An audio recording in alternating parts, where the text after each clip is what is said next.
Transformer क्या होता है बताओ? देखा तो है हम लोगों ने, क्या यूज होता है इसका, और क्या ट्रांसफार्मर।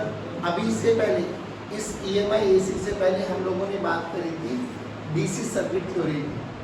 क्या DC सर्किट थ्योरी में आप लोगों ने कहीं पर भी ट्रांसफार्मर का नाम सुना था?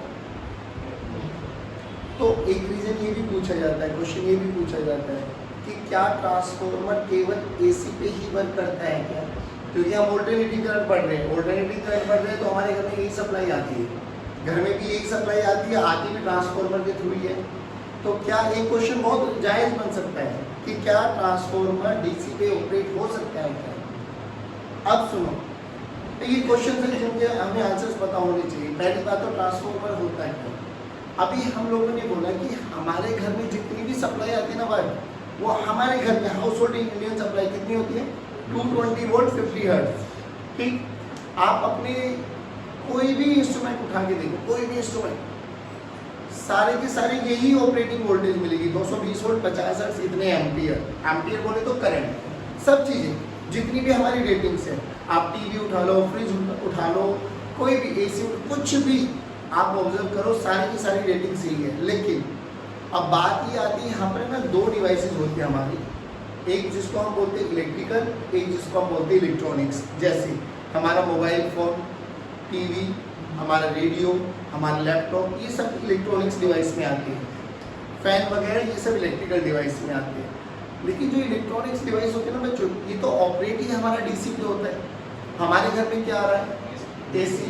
और याद करो, आप लोग चार्जिंग को भी उठाते हो, उसी सॉकेट में लगा देते हो, फैन को भी उसी में लगा के चला लेते हो, वॉशिंग मशीन को भी उसी में लगा के चला लेते हो, AC को भी उसी में लगा के चला लेते हो, होता है ना ऐसे। तो बेसिकली ऐसा क्या सीन होता होगा? कुछ तो गड़बड़ होती होगी ना, कुछ तो चेंज करना होता होगा, क्योंकि मोबाइल तो DC पे ऑपरेट होता है। मोबाइल AC पे नहीं चार्ज कर सकते आप लोग कभी भी, नेवर एवर, क्योंकि मोबाइल की जो वैल्यू होती है, कितनी वोल्ट होती है? 5 वोल्ट 6 वोल्ट DC होती है। मेरे घर में आया कितनी रहा है? 220 वोल्ट AC। अगर कभी भी एडेप्टर को हटा के आप चार्जिंग करने की सोचोगे ना, तो मोबाइल में पट आवाज़ आएगी, अंदर उसके जो भी IC होते हैं, इंटीग्रेटेड सर्किट, वो सब बस्ट हो जाता है। तो रियलिटी में होता क्या है, यहाँ transformer plays a very important role. Transformer क्यों इंपॉर्टेंट रोल में आता है? क्योंकि अगर मुझे वोल्टेज को कम ज़्यादा करना है, करंट को कम ज़्यादा करना है, तो ऑल्टरनेटिंग करंट में तो मैं ट्रांसफार्मर का यूज़ करके उसको कम ज़्यादा कर सकता हूँ। लेकिन DC में मैं ऐसा यूज़ नहीं कर सकता। ये DC की एक डिसएडवांटेज भी है। अभी हमें ट्रांसमिशन करना है, लॉन्ग ट्रांसमिशन, तो जब भी हम लॉन्ग ट्रांसमिशन करते हैं, हमें वोल्टेज को अप करना होता है, बढ़ाना होता है। DC में मैं ऐसा नहीं कर सकता। DC में कांस्टेंट वोल्टेज चलेगी मेरे पास, लेकिन AC में मैं उसको बढ़ा भी सकता हूँ, घटा भी सकता हूँ, डिपेंडिंग अपॉन अपनी सिचुएशन। अभी देखो, घर में कितनी सप्लाई आती है? 220 वोल्ट AC। हमारे घर में आती है 220 वोल्ट AC। मेरा जो मोबाइल फ़ोन है वो कितने पे चार्ज होता है? 5 वोल्ट DC। 5 वोल्ट DC, ये मेरा मोबाइल की चार्जिंग वोल्टेज है। दे रहा हूँ, मिल हो रहा है। यानी जो आप ये एडेप्टर यूज़ करते हो, सारा खेल यही करता होगा। कोई भी इलेक्ट्रॉनिक्स डिवाइस उठा के दे, आपका लैपटॉप आता है, उसमें भी एडेप्टर लगा हुआ है। कोई भी चार्जिंग वाले डिवाइस दे, कोई भी चार्जिंग वाली डिवाइस, आपकी घड़ी होगी, डिजिटल वॉच आती है, आप आजकल देखी होगी, उसका भी चार्जर आता है, सब में वो होता है आपके पास एक adapter. Now this adapter plays a very important role. अब ये एडेप्टर क्या करता है? सुनो, पहली बात तो जो ये 220 वोल्ट AC मिला है ना, इस AC वोल्टेज को कम कर देता है। इस कम करने को हम बोलते हैं स्टेप डाउन। क्या बोलते हैं? सारे बोलो। तो सबसे पहले तो ये बॉक्स है। अब इस बॉक्स में बहुत सारी चीजें हैं, लेकिन एक ऐसी भी डिवाइस है जो इस वोल्टेज को पहले कम करेगा। अब वो जो कम करता है उसको बोलते हैं हम ट्रांसफार्मर। क्या बोलते हैं भाई? तो जो ये ट्रांसफार्मर होते हैं ना बच्चों, सिंपली बात है, ये AC लेगा और AC देगा। AC ही लेता है, AC ही देता है, बट हाँ उसको घटा या बढ़ा सकता है। जैसी मेरी रिक्वायरमेंट वैसी मुझे आउटपुट मिल जाएगा। तो मुझे AC ही चाहिए, लेकिन मुझे कम चाहिए, तो जो ट्रांसफार्मर होता है वो इसको स्टेप डाउन करके देता है। स्टेप डाउन ट्रांसफार्मर इसका नाम बोला जाता है। ठीक है, अब जो ये वोल्टेज मेरी, ये भी ऑल्टरनेटिंग करंट की वोल्टेज, ऑल्टरनेटिंग नेचर की वोल्टेज है, ये भी ऑल्टरनेटिंग वोल्टेज है। अब इस AC को किस में कन्वर्ट करना है? किस में कन्वर्ट करना है? ये काम करते हैं हमारे रेक्टिफायर्स। क्या काम करते हैं? सेमीकंडक्टर में बहुत अच्छे से पढ़ेंगे, घबराओ मत। तो ये रेक्टिफायर क्या कर देगा? एसी को डीसी में कन्वर्ट कर देगा। इनके आगे लगाते हैं हम फिल्टर सर्किट। फिल्टर सर्किट ये कहते हैं कि जो छोटा मोटा एक एसी का रिपल्स होता है ना, उसको भी खत्म कर देता हूँ। तो प्योर डीसी हम लोगों को यहाँ पर मिल जाती है। तो जो आप लोग अपनी चार्जिंग की वो नॉब देखते हो जिसको आप मोबाइल में इंसर्ट करते हो, उस वाले से जो आप लोग आउटपुट ले रहे हो ना, दैट इज प्योर डीसी। वो डीसी आप मोबाइल में लगाते हो और मोबाइल चार्ज होना स्टार्ट हो जाता है। बात समझ में आ गई? अब आज हम बात करने वाले हैं ट्रांसफॉर्मर। ये ट्रांसफॉर्मर क्या रोल में आता है? सिंपल सी बात है भाई, ट्रांसफॉर्मर क्या करता है? ऑल्टरनेटिंग वोल्टेज को, ऑल्टरनेटिंग करंट को स्टेप अप स्टेप डाउन कर देता है। स्टेप अप का मतलब बढ़ाना और स्टेप डाउन का मतलब घटाना। क्या प्रिंसिपल है इसका? प्रिंसिपल है म्यूचुअल इंडक्टेंस। अभी आप लोग म्यूचुअल इंडक्टेंस में बहुत सारे न्यूमेरिकल्स के थे। क्या पढ़ते थे म्यूचुअल इंडक्टेंस में? दो कॉइल होती थी, एक में करंट फ्लो करा दो, उसके कारण मैग्नेटिक फील्ड बना लो, उस मैग्नेटिक फील्ड के कारण दूसरी कॉइल में फ्लक्स जनरेट करा लो, फ्लक्स बाय आई कर देना, वही तो म्यूचुअल इंडक्टेंस होता था, है ना? एक में करंट दे देते, फ्लक्स दूसरी में इंड्यूस होता था, ये सब चीजें। और अगर करंट चेंज हो रहा है तो फ्लक्स भी चेंज होगा, और फ्लक्स चेंज होगा तो फैराडे लॉज के अकॉर्डिंग ईएमएफ इंड्यूस होने वाला है, एक चीज। तो ये इसको म्यूचुअल इंडक्टेंस इसका प्रिंसिपल हो गया। अब बात करते हैं इसकी कंस्ट्रक्शन। बच्चों अब ये कंस्ट्रक्शन के भी कभी कभार एक एक नंबर के न्यूमेरिकल्स मतलब कॉन्सेप्चुअल क्वेश्चन पूछे जाते हैं। जब मैं इसकी कंस्ट्रक्शन करता हूँ ना तो मैं लेता हूँ सॉफ्ट आयरन। अब सॉफ्ट आयरन क्यों लिया जाता है? रीजन सुनो, क्योंकि सॉफ्ट आयरन फेरोमैग्नेटिक मटेरियल होता है। वो क्या करता है, वो अपने आप में ना बेसिकली आप कह सकते हो वो वीक मैग्नेटिक फील्ड से स्ट्रॉन्ग मैग्नेटिक फील्ड में रहने की उसकी टेंडेंसी है। यानी अगर मैं एक सोलेनॉइड, अब ध्यान से सुना, मैं एक सोलेनॉइड में ये ले लूँ तो बताओ सोलेनॉइड के कारण मैग्नेटिक फील्ड लाइंस कैसे बनती थी? सोलेनॉइड के कारण मैग्नेटिक फील्ड लाइंस ऐसे बनती थी, याद है कुछ?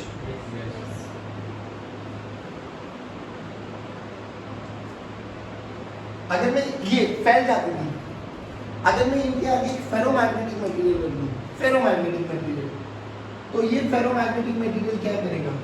जितनी भी ये मैग्नेटिक फील्ड लाइंस फैल रही है ना, ये इन सभी को अपने अंदर से निकाल देगा।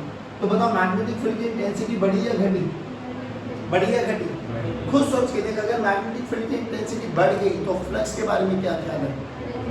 बढ़ेगा, क्योंकि बी ए cos थीटा होता है। तो फेरोमैग्नेटिक मटेरियल लेने का ये बेनिफिट। अब होता क्या है मैं बताऊँ आपको, रियलिटी में ना एक फ्रेम बनाया जाता है, एक कोई पेपर तो मुझे, तो रियलिटी में ना ये एक ऐसा फ्रेम है हमारे पास, ठीक है? अब इस फ्रेम को करते क्या है, इस फ्रेम को लेते और एक ना वार्निश का लिक्विड होता है, उस लिक्विड में डिप करते हैं। अब डिप करने से क्या हुआ, इस पे एक ना वार्निश की परत जम जाती है, जिसको हम बाद में लैमिनेशन बोलेंगे, लैमिनेटेड कोर। ये लैमिनेटेड कोर पता लग गया। अब ऐसे क्या करते हैं, बहुत सारी लैमिनेटेड कोर होती है हमारे पास। अच्छा एक चीज और, अब ये फेरोमैग्नेटिक मटेरियल है, ठीक है? इसके साथ वार्निश और फिर ज़्यादा और अच्छी चीज़ रखने के लिए इसको ना एक बहुत पतली सी इंसुलेटेड कनेक्टिंग वो भी लगा देते हैं इसके अंदर, कि ये आपस में चिपके ना।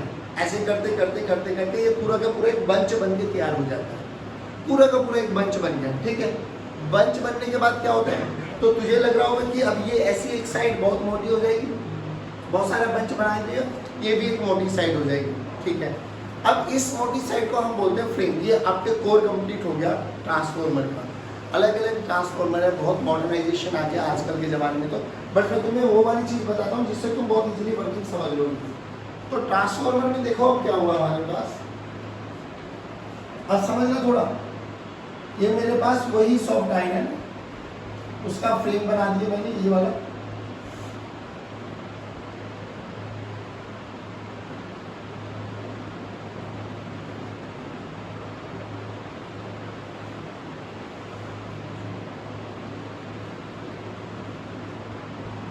ये ठीक है, एक फ्रेम बन गया कंप्लीट। अब क्या करो, इन पे ना वाइंडिंग्स लगा दो, कॉपर की वाइंडिंग्स।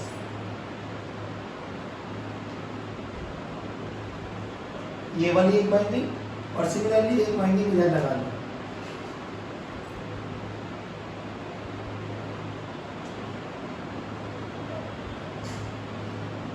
ये दूसरी वाइंडिंग, ठीक बच्चों?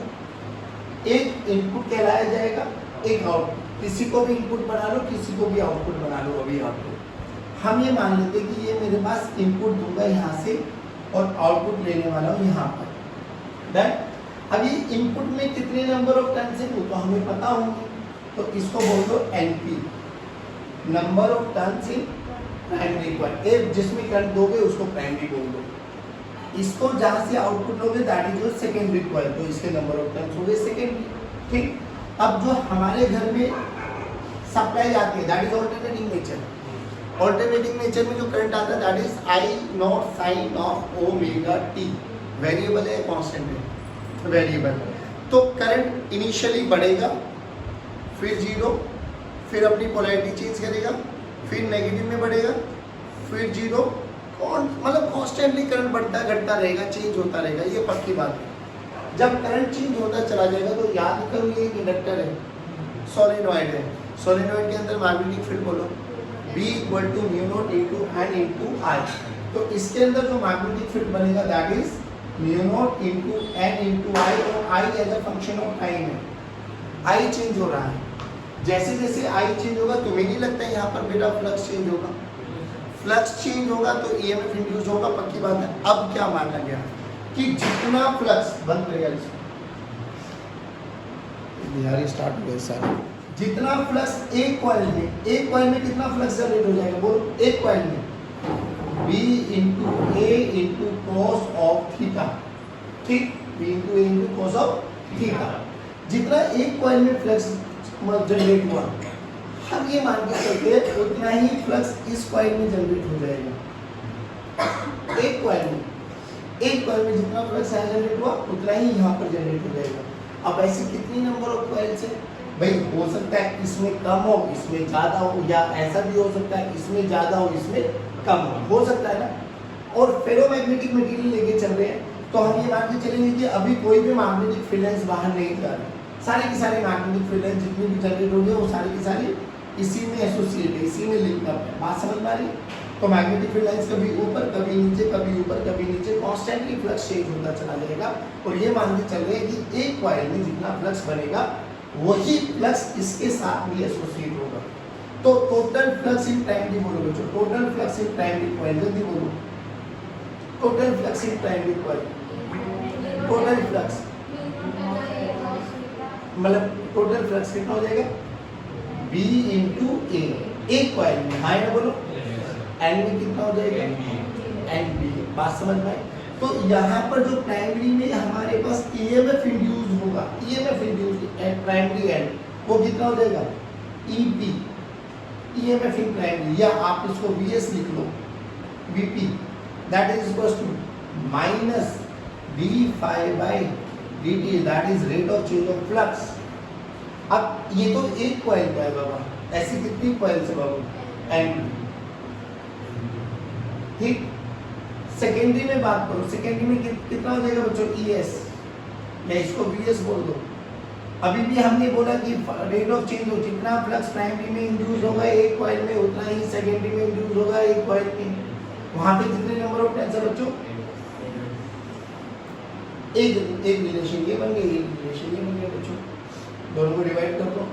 तो VS बाय NS या VS by VP, this is equals to minus NS d∅dt minus NP d∅dt। तो ये क्या बना बच्चों हमारे पास? VS by VP, this is equals to NS by. इसको बोला जाता है बच्चों ट्रांसफॉर्मेशन रेशियो। क्या बोला जाता है बच्चों? सारे बोलो। और ये हमेशा कांस्टेंट रहेगा किसी भी ट्रांसफॉर्मर, इज ऑलवेज कांस्टेंट। ठीक, अब यही ट्रांसफॉर्मेशन रेशियो आपका डिसाइड करता है कि आपका ट्रांसफॉर्मर कैसा है, स्टेप अप है या स्टेप डाउन है। तो जब हम स्टेप अप के बारे में बात करते हैं, स्टेप अप ट्रांसफॉर्मर, तो रियलिटी में क्या होता है बच्चों? तो ये NS बाय NP का रेशियो है, NS बाय NP का रेशियो, NS बाय NP का ratio that is greater than 1। Greater than 1 का मतलब number of turns in secondary should be greater than number of turns in primary होना चाहिए। Obviously क्यों? क्योंकि ध्यान से देखो VS किसके डायरेक्टली प्रोपोर्शनल है, NS। VP किसके डायरेक्टली प्रोपोर्शनल है। स्टेप अप का मतलब क्या, मुझे आउटपुट वोल्टेज में ज़्यादा चाहिए। अबे आउटपुट वोल्टेज में ज़्यादा चाहिए तो आउटपुट वोल्टेज से जो जितने भी नंबर ऑफ टर्न्स है उनको बढ़ा दो, जितना बढ़ा दोगे डायरेक्टली प्रोपोर्शन है उतनी ही ज़्यादा आप लोगों को वोल्टेज आउटपुट में मिलती चली जाएगी। अगर आपको आउटपुट में वोल्टेज कम चाहिए तो क्या हो जाएगा, कुछ हो गया। हाँ, मैंने क्या बोला कि NS by NP का रेशियो हमारा डिसाइड करेगा कि कौन स्टेप अप है या स्टेप डाउन है। अगर NS is greater than NS by NP का रेशियो ग्रेटर देन 1 है तो कैसा ट्रांसफार्मर है, स्टेप अप। स्टेप अप में number of turns in secondary ज्यादा हो जाएंगे एज कंपैरिजन टू प्राइमरी। तो स्टेप अप में हमारा वोल्टेज अक्रॉस सेकेंडरी ज्यादा हो जाएगा as comparison to voltage across primary. Step down के बारे में बोलो बच्चों, सारे बोलो। Very good. NS by NP का रेशियो लेस देन 1, बोले तो number of turns in primary should be greater than number of turns इन। अगर प्राइमरी में नंबर ऑफ टर्न्स ज्यादा होगी तो क्या प्राइमरी के अक्रॉस आउटपुट ज्यादा, मतलब प्राइमरी के अक्रॉस इनपुट ज्यादा देंगे हम लोग, सेकेंडरी के अक्रॉस आउटपुट कम होगा, हो जाएगा। तो यही नंबर ऑफ टर्न्स आपका डिसाइड करते हैं जब हम लोग ये अपने एडेप्टर्स पढ़ रहे होते हैं। एडेप्टर्स में भी जो ट्रांसफार्मर यूज करते हैं उसकी नंबर ऑफ टर्न्स ऐसे ही होते हैं। बात समझ में आ गई। अब एक चीज और, अगर हम ये मान के चले कि ट्रांसफार्मर आइडियल है, आइडियल का मतलब समझ में आ गया कि there should be no power loss, कोई पावर लॉस नहीं, जितनी पावर थी उतनी ही पावर हमें मिल गई, आइडियल पावर। तो मैं ये बोल सकता हूँ आइडियल पावर में जितना यहाँ पर वोल्टेज इंटू करंट का प्रोडक्ट है, क्या उतना ही वोल्टेज इंटू करंट का प्रोडक्ट यहाँ पर रहने वाला है। अरे हाँ है ना, बोलो पक्की बात है ना। तो V into I should be always constant। अगर VI कांस्टेंट है तो ध्यान से देखो, VI कांस्टेंट है तो मैं लिख सकता हूँ क्या बेटा, VS IS must be equals to VP IP। ध्यान से देखो VS by VP का ratio, IP by VS by VP को ही क्या बोलते हैं हम, NS by वेरी गुड, लो भी। अब ध्यान से देखो, नंबर ऑफ टर्न्स वोल्टेज और करंट में रिलेशन आ गया, जिसका जितना ज़्यादा नंबर ऑफ टर्न्स होंगे उसके क्रॉस उतना ही ज़्यादा वोल्टेज होगा बट उतना ही कम करंट हो जाएगा। नहीं ऐसा पक्की बात, कोई दिक्कत नहीं। अब ध्यान से देखो, स्टेप डाउन ट्रांसफार्मर का मतलब क्या समझे आप। स्टेप डाउन ट्रांसफार्मर का मतलब आउटपुट वोल्टेज कम है या ज़्यादा है, कम। स्टेप डाउन कम या ज़्यादा, और करंट ज़्यादा। तो हमारे घर में जो वोल्टेज आती है, जो हमारे गरीब घर पे ट्रांसफार्मर लगा हुआ है, बताओ कैसा ट्रांसफार्मर है, स्टेप डाउन। तो वोल्टेज कम होती है हमारे घर में, करंट मैक्सिमम आता है। अब एक बात आती है कि what is the use of step up transformer. चलो स्टेप डाउन की तो हमने देख ली, इन्वर्टर में यूज होता है, एडेप्टर्स में यूज होता है, हमारी गली नुक्कड़ में जो भी है वो सारे के सारे स्टेप डाउन ट्रांसफार्मर है। लेकिन what is the use of step up transformer, सोच के देखो। स्टेप अप का मतलब है वोल्टेज को बढ़ाना। वोल्टेज बढ़ाने का फायदा क्या हुआ भाई, हमें अपने मान लो यहाँ पर हमारी सिटी में पावर जनरेट कर ली, पावर जनरेट कर दी हम लोगों ने, बट उस पावर को एक सिटी से दूसरी सिटी तक ट्रांसफर भी करना है। अब ट्रांसफर करते हुए हमें पावर का ट्रांसफॉर्मेशन करना है, ट्रांसफर करना है, तो कैसे कर सकते हैं, voltage into current, voltage into. But दिक्कत यह है कि भैया देखो वोल्टेज इंटू करंट का प्रोडक्ट पावर है, पक्की बात है, कंफर्म है। लेकिन एक बात तो बताओ, अब ऐसा भी तो हो सकता है वोल्टेज बढ़ा दो करंट कम कर दो, करंट बढ़ा दो वोल्टेज कम कर दो। लेकिन करंट बढ़ाने का मतलब डिसएडवांटेज क्या हुआ, देखो मान लो मुझे ए से बी से लेके बी तक पावर को ट्रांसमिट करना है, ए से बी तक मुझे पावर का ट्रांसमिशन करना है। 1000 वोल्ट की पावर मान लो, 1000 वोल्ट की पावर को हमें ट्रांसमिट करना है। अब क्या किया जाए सर, देखो 1000 वोल्ट का मतलब वोल्ट का मतलब है 100 इंटू 10, 100 वोल्ट ले लो, 10 एम्पियर करंट ले लो, ये वोल्टेज है और ये एम्पियर है। या 1000 वोल्ट ले लो, 1 एम्पियर करंट ले लो। ट्रांसमिशन तो दोनों केस में हम 1000 वोल्ट ही कर रहे हैं, पर तरीका अलग अलग है। एक में करंट ज़्यादा ले लिया, एक में करंट कम ले लिया। बट ध्यान से देखो बच्चों, जो भी ये ट्रांसमिशन वायर है जो आपके बाहर घर के बाहर वो ट्रांसमिशन वायर है वो एल्यूमिनियम है, ठीक है, एल्यूमिनियम कंडक्टर है, बट इतना अच्छा कंडक्टर नहीं, इसका रेजिस्टेंस अच्छा खासा है। क्या अगर जब करंट इसमें जाएगा तुझे नहीं लगता करंट के कारण रेजिस्टेंस कॉपर और रेजिस्टेंस मिलेगा एल्यूमिनियम का, रेजिस्टेंस मिलेगा तो हीट फ्लो जनरेट होगा। किसी भी टाइम टी में हीट कितनी जनरेट होगी, आई स्क्वायर आर इंटू टी, अरे हाई ना बोलो, आई स्क्वायर आर इंटू टी। अब अगर आई की वैल्यू मैंने ज्यादा रखा तुम्हें नहीं लगता हीट लॉस ज्यादा हो जाएगा, आई की वैल्यू कम रखूंगा तुम्हें नहीं लगता हीट लॉस कम से कम। तो जब भी हम ट्रांसमिशन करते हैं एक सिटी से दूसरी सिटी में पावर का, तो बताइए कौन सा मेथड अच्छा रहेगा, हाई वोल्टेज या लो वोल्टेज? लो वोल्टेज का क्या डिसएडवांटेज हो जाएगा, लो वोल्टेज में करंट हो जाएगा हाई, करंट हाई हो जाएगा तो हीट ज़्यादा जनरेट होगी, हीट जनरेट होगी तो हमारा वो एनर्जी का लॉस ही है, हाई तो हाई ट्रांसमिशन किस पे प्रेफर किया जाता है, मतलब पावर ट्रांसमिशन किस पे प्रेफर किया जाता है, हाई वोल्टेज। और हाई वोल्टेज किसके थ्रू होता है, स्टेप अप। तो स्टेप अप क्या करता है, वोल्टेज को बढ़ा देगा, करंट को कम कर देगा, जिसके कारण हीट लॉसेस कम से कम हो जाएंगे। बात समझ में आई बच्चों, पक्की बात। अब एक टर्म आती है यहाँ पे एफिशिएंसी, एफिशिएंसी ऑफ ट्रांसपोर्ट हमें निकालना है। ऑब्वियसली यार जिसकी एफिशिएंसी 100% होती है वो बढ़िया होता है, बट 100% रियलिटी में कोई होता नहीं है। तो 95, 97, 98% की एफिशिएंसी जिसकी हो जाएगी वो अच्छा ट्रांसफार्मर माना जाता है। एफिशिएंसी का फॉर्मूला बोलो, power output by power input into. अगर आइडियल ट्रांसफार्मर आता है, आइडियल ट्रांसफार्मर, तो आइडियल ट्रांसफार्मर के लिए अपन ये मान के चलते हैं बच्चे कि there is no loss of power. तो हम बोल सकते हैं आइडियल ट्रांसफार्मर के लिए, सारे बोलो भाई, P input must be equals to, तो efficiency of ideal transformer is always 1। कभी कभार नॉर्मल न्यूमेरिकल में देखा जाता है और बस उसमें लिखा जाएगा आइडियल ट्रांसफार्मर 100% है ना। कभी कभार उसमें लिखी जाती है आपके पास कि आइडियल ट्रांसफार्मर, एक वर्ड लिखा मिलेगा आइडियल ट्रांसफार्मर, उसी को हिट मारना के साथ वहाँ देख के आप लोगों को पता लग जाता है। This is all about your transformer. अब इस ट्रांसफार्मर के ना कुछ लॉसेज आते हैं और ऑब्वियसली वो लॉसेज दिखाई नहीं देते। देखो पहली बार हमने वाइंडिंग्स जो रखी थी कॉपर की वाइंडिंग्स रखी थी, copper is a good conductor, but भाई फिर बात वही आई कि करंट तो फ्लो करेगा, रेजिस्टेंस तो यहाँ पर भी मिलेगा, हीट तो यहाँ पर भी जनरेट होगी, तो ये लॉस। एक होता है फ्लक्स लॉस। फ्लक्स लॉस क्या होता है, अभी तो अपन ये मान के चले ना जितना फ्लक्स मिला वो सारा का सारा फ्लक्स इसके साथ लिंकअप हो गया, बट रियलिटी में ऐसा ये फ्लक्स लॉस हो गया आपके पास। एक होता है हिस्टैरिसीस लॉस। अब वो हिस्टैरिसीस लॉस समझ, ये मतलब करंट का नेचर कैसा है भाई, करंट का नेचर ऑल्टरनेटिव नेचर है ना, कभी जीरो कभी मैक्सिमम कभी जीरो, फिर रिवर्स में डायरेक्शन कर चेंज कर दिया ये सो। और मैग्नेटिक फील्ड देखो, मैग्नेटिक फील्ड का formula mu not an into I. I change हो रहा है तो क्या बी चेंज हो रहा है, क्या बी कॉन्टिन्यूसली चेंज हो रहा है, तो रिपीटेडली मैग्नेटाइजेशन एंड डीमैग्नेटाइजेशन हो रहा है। मतलब क्या है कि ये वाला जो आपके पास यहाँ पे ये कोर है ये बार बार मैग्नेटाइज और डीमैग्नेटाइज हो रहा है, जिसके कारण यहाँ पर कुछ लॉसेस जनरेट होते हैं जिनको हम बोलते हैं हिस्टैरिसीस लॉसेस। घबरामत, हिस्टैरिसीस एक कर्व होती है, आईएसवी कर्व होती है, वो मैं बताता हूँ कैसे बनने वाले, परेशान मत हो।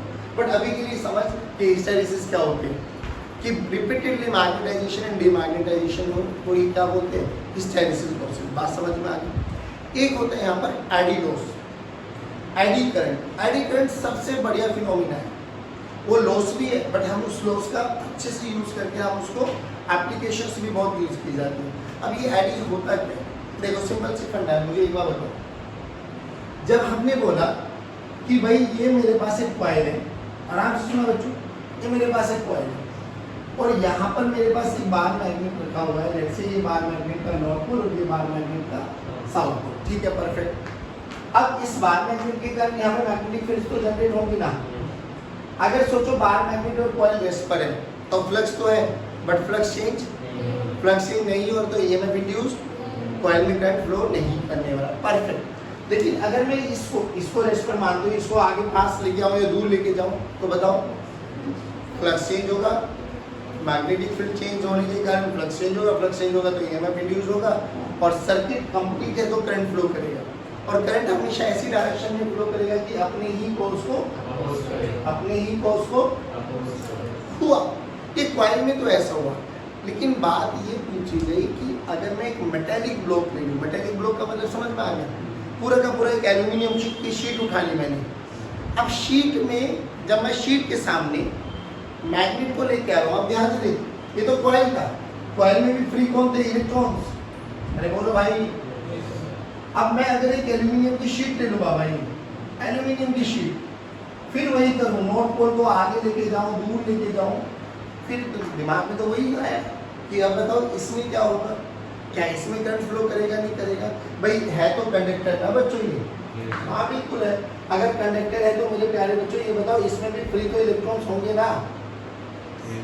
अरे ये भी तो एक कॉपर वायर थी, इसमें भी तो फ्री इलेक्ट्रॉन्स ही थे। अगर इसमें भी इलेक्ट्रॉन्स है, अब खुद सोच के बताओ, जब ये आगे जाएगा, नॉर्थ पोल आगे जा रहा है, आपको नहीं लगता बाबा कि फ्लक्स तो सर अभी भी चेंज हो रहा है? अब फ्लक्स चेंज हो रहा है तो क्या होगा? करंट तो इसमें भी फ्लो करेगा। तो रियलिटी में होता क्या है कि इसकी इलेक्ट्रॉन्स भी घूमना स्टार्ट करते हैं, और घूमने की एक ही कंडीशन है भाई, या तो क्लॉक या एंटी क्लॉक। क्योंकि रियलिटी में क्या करना है, नॉर्थ पोल आगे जा रहा है तो इसको करंट को ऐसे घुमाना है कि ये क्या जनरेट करे? North pole. तो नॉर्थ पोल जनरेट करने की या साउथ पोल जनरेट करने की एक ही कंडीशन है, तो करंट क्लॉक में चलेगा। तो जब नॉर्थ पोल जाएगा तो जो इसके इलेक्ट्रॉन्स है, एल्यूमिनियम शीट के जो इलेक्ट्रॉन्स है, वो क्या करेंगे? एक ऐसा गोला बनाते हैं। अगर ये करंट सफिशिएंट होता है, सफिशिएंट इनफ कि इस नॉर्थ पोल को अपोज कर पाए तो ठीक, नहीं तो बाकी इलेक्ट्रॉन्स भी ऐसे हमारे चक्कर लगाते हैं, और ये चक्कर लगाते लगाते बेसिकली ये ऐसे करंट जनरेट होता है। अब जब ये करंट जनरेट हुआ तो क्या होता है बच्चों? ये पूरे सरफेस में करंट जनरेट हुआ, हाँ बिल्कुल हुआ। अब पूरे सरफेस में अगर करंट जनरेट हुआ तो ये देखने में ऐसा लगता है जैसे पानी में ऐसे घुमाते हो तो एडिंग नहीं बनती, तो ये कुछ कुछ वैसा सा लगता है। एडिंग, एडिंग हिंदी में बोलते हैं भंवर, भंवर बनना। तो रियलिटी में ये एडिंग करंट्स होती है, ये होता है उसी के कारण फ्लक्स चेंज हो रहा है। बट ये बात आती है मेटेलिक ब्लॉक्स में। अब बात यह है कि जब ये पूरे सरफेस में घूमेंगे तो आपको नहीं समझ पाना, ये पूरे सरफेस में घूमेंगे, इलेक्ट्रॉन से रेजिस्टेंस मिलेगा, हीट जनरेट होगा, तो ये पूरे के पूरे सरफेस को गर्म करेंगे। अरे हाँ ना बोलो? अच्छा, अब जब ये पूरे के पूरे सरफेस को गर्म करेंगे तो हीट प्रोड्यूस होगी, हीट प्रोड्यूस होगी तो ये जल्दी खराब होने के चांसेस होते हैं। अब बात ये आती है कि जो ट्रांसफॉर्मर होते हैं ना, एडी करंट तो बनते हैं, और एडी करंट बनते तो पहले के ट्रांसफार्मर ऐसा हुआ करते थे कि वो बहुत जल्दी खराब होते थे, बहुत जल्दी वो फट जाते थे। आजकल के ट्रांसफार्मर ऐसे नहीं, तो देखो टेक्नोलॉजी जितनी एडवांस होती चली जाएगी उतना बेनिफिट नहीं मिलेगा हमें। तो बेसिकली क्या बोला गया कि इन ट्रांसफार्मर में हम पूरे के पूरी शीट्स यूज ना करके हम क्या करते हैं, इसको ना स्लॉट्स में डिवाइड कर लेते हैं, ऐसे करके।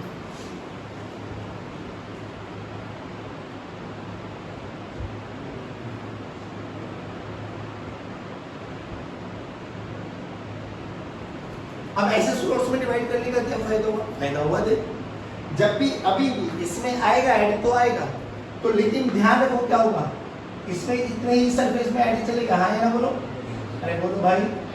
अब ये तो स्पेस पूरा का पूरा खाली है, हाँ या ना बोलो बच्चों?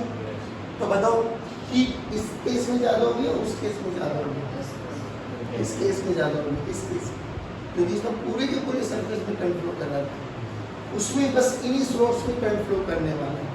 तो एडी करंट को मिनिमाइज करने के लिए भी एक तरीका है, इनको सोर्स में कट कर दो। तो जब भी आप कभी भी ट्रांसफार्मर किसी भी इलेक्ट्रॉनिक्स वाले भैया की दुकान पे जाओगे ना, टीवी वगैरह वाले की दुकान पे, तो इतने बड़े बड़े ट्रांसफार्मर होते थे पहले, आजकल की तो टेक्नोलॉजी बहुत एडवांस आ गई है। वो कभी भी जब उस ट्रांसफार्मर को खोलेंगे ना तो आपको ऐसे ई शेप दिखाई देती है, ई आई शेप, एक ई शेप की बार मिलेगी, इसके नीचे एक आई शेप की लगा देंगे ऐसे, फिर ई फिर आई। तो रियलिटी में जो ट्रांसफार्मर आप शायद देखोगे कई किताबों में ऐसे भी बनाया जाता है, देखो ध्यान से, इसी पर प्राइमरी वाइंडिंग लगा देते और इसी पर सेकेंडरी वाइंडिंग लगा देते। के करने से क्या हुआ, कपलिंग बहुत अच्छी होगी, के की वैल्यू 1 होगी, के की वैल्यू 1 होगी, तो हमारा सारा का सारा जितना फ्लक्स जनरेट हुआ प्राइमरी में वो किसके साथ एसोसिएट हो गया? सेकेंडरी में। नहीं आया कुछ पक्की बात। अब बहुत सारे एडी करंट्स की एप्लीकेशंस है कि एडी करंट्स का कहाँ यूज़ होता है, गैल्वेनोमीटर की डेड बीट्स में यूज़ करते हैं हम लोग, इलेक्ट्रोमैग्नेटिक ब्रेक्स होते हैं वहाँ पर यूज़ करते हैं, जो आपके पास ये फर्नेस होता है फर्नेस में यूज़ करते हैं, आयरन को मेल्ट करने के लिए यूज़ होते हैं। तो there are lots of example of editing. एक बार आप पढ़ लेना, गो थ्रू दिस, ठीक है ना।